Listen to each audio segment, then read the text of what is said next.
साथ मौजूद है मुज़म्मिल सोहरवर्दी। अस्सलाम वालेकुम sir, welcome to the studio. क्या हाल है आपका? वालेकुम सलाम, बिल्कुल ठीक। आप सुनाएँ कैसे हैं आप? मैं ठीक हूँ, अल्लाह पाक का शुक्र है सर। सबसे पहले आज आपसे अंदर की बात जानना चाहेंगे कि ये जो मुलाकातों पर पाबंदी आयद की गई है बानी पीटीआई की, इस मुतालिक क्या डिटेल्स हैं आपके पास? अंदर की बात क्या है? मेरे ख़्याल में ये जो 18 तारीख तक प मुलाकातों पर पाबंदी लगाई गई है, ये एस्टेब्लिशमेंट की जानिब से गंडापुर को बचाने के लिए है। क्योंकि इस बात का बड़ा ख़दशा था कि इमरान खान गंडापुर के हवाले से सहाफ़ियों को इज़हार नाराज़गी करेंगे और पार्टी लीडरों को भी कहेंगे कि ये गंडापुर ने गद्दारी की है, जिससे गंडापुर की पोज़ीशन जो है वो और ख़राब हो जाएगी।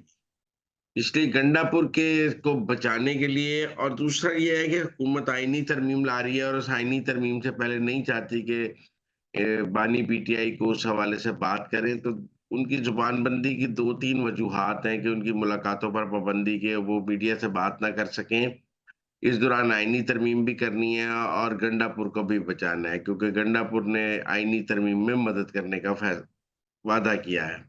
तो इसलिए मेरे ख़्याल में बानी पीटीआई पर जो पाबंदी है, वो पीटीआई के लोगों के कहने पर ही लगाई गई है।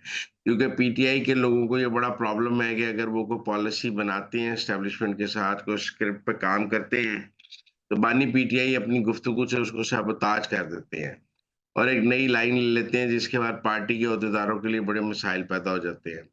तो अब जब 18 तक बानी पीटीआई से ना कोई मिल सकेगा, ना बात कर सकेगा, तो गंडापुर भी अपनी पॉलिसी चला सकेंगे, बैरिस्टर गौहर भी अपनी पॉलिसी चला सकेंगे और किसी को नहीं पता होगा कि इमरान खान की पॉलिसी क्या है।